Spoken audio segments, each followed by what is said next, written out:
Welcome to Rick's Corner, brought to you by Old School Labs, the brand I trust and the only one I put my name to. Use my code drasin12 on the link below.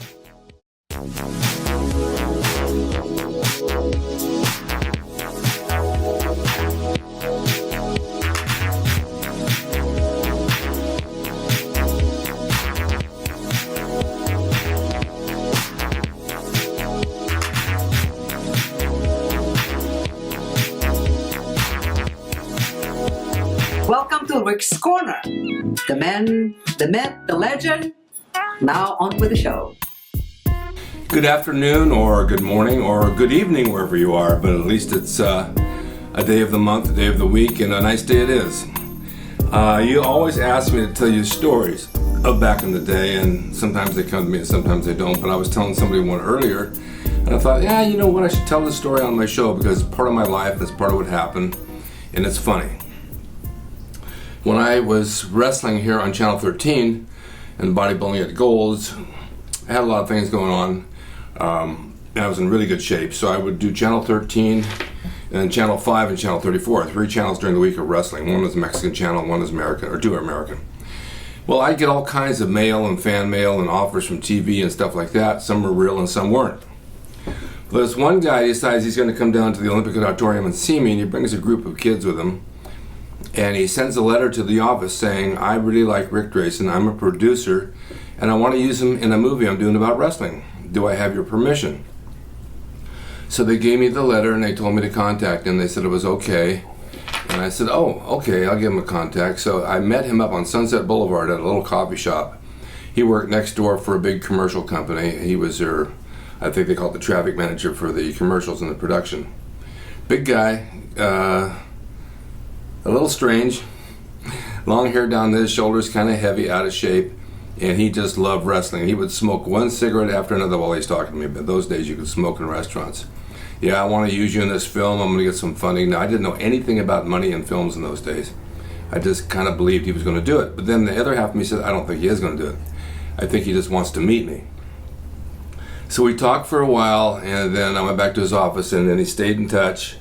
And then he came out to dinner one night at an Italian restaurant with my wife and I when I was married, and he ordered spaghetti, and he took the jar and he emptied it all over the spaghetti, which he thought was Parmesan, but it was sugar. So they had to send it back. In the meantime, this guy knew nothing about diet and exercise, and then he called me one day. He says, look, I'd really like to wrestle you. I think I can take you. I said, no, I'm not going to do that. I don't want to do that. No, you come up to my house and we'll wrestle in the living room. I'll move the furniture aside.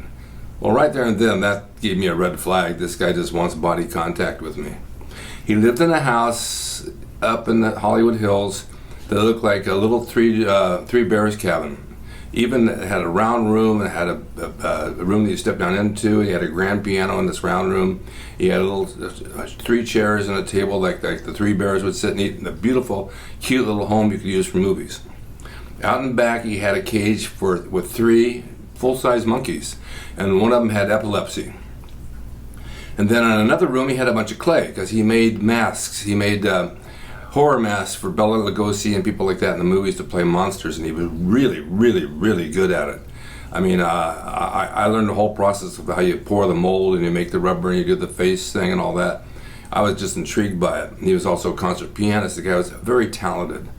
But he loved wrestling. This is what he really wanted to do. So he comes out and he answers the door in a bikini underwear and no clothes other than that, and then he just wants to wrestle me. And I looked at him and I said, you look like a damn marshmallow. I'm not going to wrestle you. I don't care what you want. Come on. He tries to put a headlock on me. I said, stop it. This is not going to happen. Come on, I'll give you $75. I said, I don't need your money. I don't want it. But I know somebody who might. So I went back to the gym and I told this guy about it. He'd do anything for $1. He says, okay, I'll give him a call. So he went over there and he wrestled him, and he picked him up and threw him down on the floor, and he broke this guy's ankle and leg and had to go in the hospital and have pins in it. He was out 6 weeks. You think that he would have said, okay, I'm done. I just, accidents happen. He says to him, you wait till I get out, we'll have a rematch. I mean, he was crazy. So then he eventually opened up a gym out here in the Valley, which is strictly a pro wrestling gym. First class. It was like spotless with photos and nostalgia and all that. He didn't wrestle. He said he was training people to wrestle, but he didn't know how. And he'd get all these young guys over there and have them wrestle. And he'd sit around, God knows what the deal was with that. So he says, come see my gym.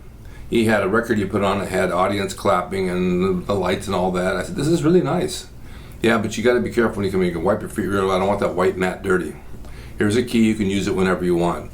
Well, it was kind of out of the way for me, and so I didn't want to use it too much, but I did use it a few times. Then he said to me, I need you to come over here about 11:30 on Friday night and let 2 guys in from San Francisco. They want to wrestle, but you can't stay in the room with them. They want to be alone. Oh boy, what's this all about? So I said, no, I can't do it. So he says, fine then. He came over and took his key away from me. You can't use the gym anymore. Well, the gym never really made it. It got off the ground a little bit, but no one really ever went there, and it cost him a fortune to run it. And he closed it down, and then, I don't know, not too long after that, he died of something, I don't know what. But these were characters that I met back in those days, and they'd pop out of the woodwork like, I don't know where they came from. But he didn't need to do that. He had enough success in the film business as far as animation and commercials. And he was a great pianist, and he wore these masks that he actually made himself out of molds, and they were just incredible. So when you're on into bodybuilding, and back in those days, and you're on TV especially, you do get offers from different companies, and they come up and they want to give you stuff. And I remember a company called Haboosh came up to Arnold and myself and a few guys, said, we're doing a Chevy commercial, and I think I've said this before, and we'd like to use you. Can you come down on Monday for an audition? And we did, and we got the job, and we shot the commercial. And that point on, I joined Screen Actors Guild, and then once I became a member, then things started coming to me through an agent that I got. So it was a fun road. Those are fun stories, and I wanted to share this one with you because I was telling somebody else, and I was still laughing about how funny it was back those days. And I hope you enjoyed it, and if I have more, I'll be sure and share them with you again. Okay? Thanks for watching Rick's Corner. See you next time. Hey everybody, I just wanted to introduce you to my new clothing line, Gym Bums of California. It's at YeahIWorkout.com, YIWO.com. I have this and 2 other designs, plus shorts, tank tops, there's hoodies, there's all kinds of stuff. These are my designs from the 1980s that we brought back, a whole new Rick Grayson collection. Go to YIWO.com, go through it, you can order direct. They're all brand new with my signature, and you'll love them. Thank you. Hope you enjoyed the video brought to you by Old School Labs. Use my discount code DRASIN12 on the link below at oldschoollabs.com. Hey everyone, now you can have the Gold's Gym logo drawn by me, the artist Rick Drasin, personalized and made out to you and signed by me to frame and put on your gym wall or wherever you see fit to do so. It's a piece of bodybuilding history. It will never be duplicated again. It's the largest selling icon t-shirt logo in the world, and I'm the guy that drew it, and I will draw it for you. Just go to my website, rickdrasin.com, and order there. You can pay through PayPal, and it'll be sent out right away. And be sure to watch Rick's Corner for all the videos on bodybuilding, nutrition, fitness, pro wrestling, and anything that suits your interests as far as getting physically fit and being the best you can be from the golden era of bodybuilding.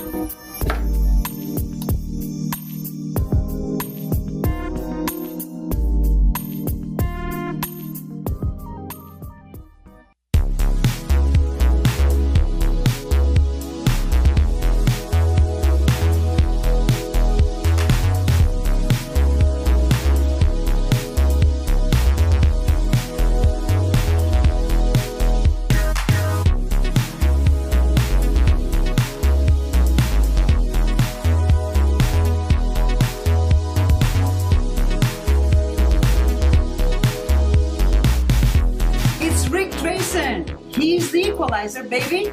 See you next time.